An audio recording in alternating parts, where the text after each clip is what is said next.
On this day in 1892, Celtic celebrated the return to the fold of Sandy McMahon after a farcical sojourn in Nottingham.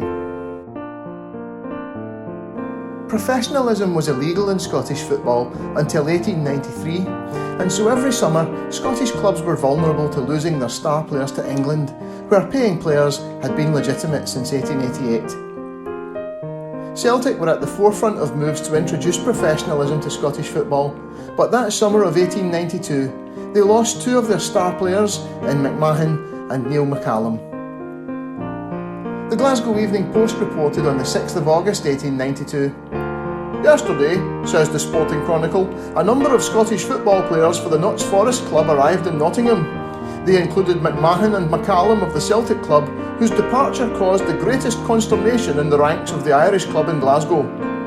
The two men were engaged and signed a month ago, but since then the Celtic were supposed to have induced them to remain, but the two men are now in Nottingham." What followed was straight from the pages of a pulp spy novel, with Celtic dispatching agents to search for them all over the East Midlands, while Nottingham Forest moved them from hotel to hotel, always just a step ahead of their pursuers. Eventually, Celtic officials located McMahon, who related the story to the Scottish referee in an account published on the 26th of August 1892. Last Thursday morning, Messrs Glass and Dunbar left Glasgow and arrived at Sheffield in the afternoon. Madden, who was there, was advised beforehand of their coming and met them at the station. The deputation put off very little time in that town and left their friends there under the impression that they, Glass and Company, were going on to London in pursuit of me. A wire was sent from Sheffield to London as follows: "Take McMahon off at once to Notts, Glass and Dunbar on his track." They did not go to London, had indeed no intention of going. They spent that night and next in Nottingham. Parties had been arranged with to wire to Glasgow the moment they had seen me. The Celtic committee got to know on Saturday last, while the match was being played at Parkhead, that I had returned to Nottingham, and two of the committee were dispatched on Saturday afternoon en route for Nottingham. I had arranged to go to church on the Sunday, but the Notts committee, evidently smelling a rat, induced me to go for a drive instead. On Monday morning last, while walking with Barber, late of Renton, now of Notts Forest, and Neil McCallum, I met my brother and a member of the Celtic committee. The latter put the question straight to me: did I intend to remain in Nottingham? Ere I could reply, McCallum explained, "Yes, he is not going back to Glasgow, and neither am I." The member of the committee replied at once, "It will be time enough for you, McCallum, to come back when you are asked."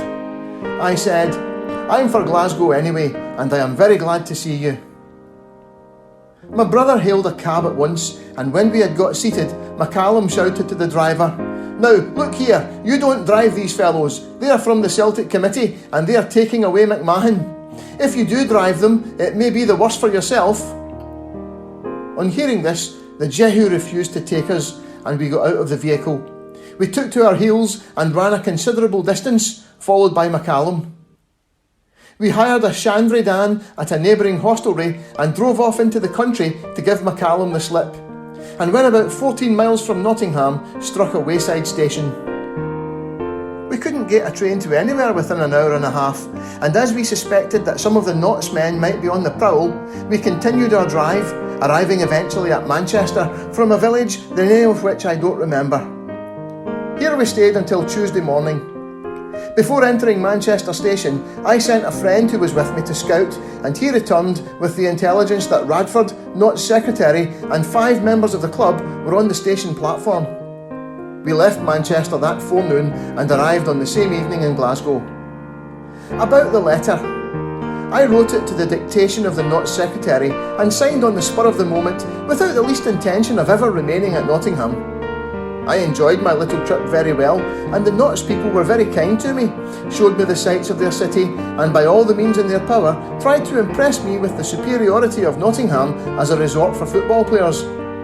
But I'm home, and I've come to stay.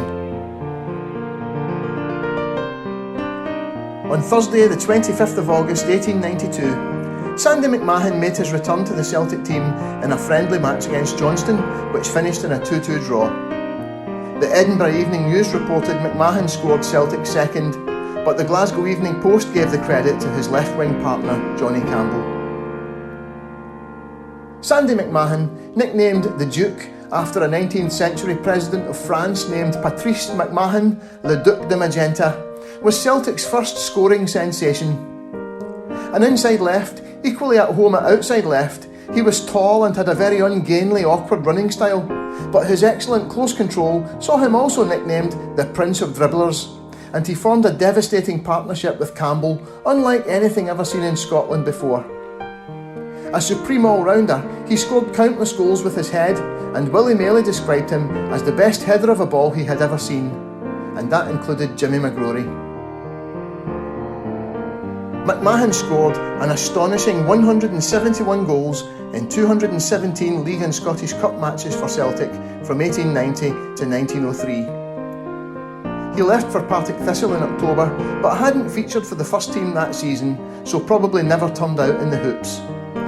Nevertheless, he has a strong claim to being Celtic's first superstar, and on the death of the real Duke in October 1893, it has been claimed that one enterprising Glasgow paperboy sold out his stock with cries of "McMahon deed! What'll Celtic do now?"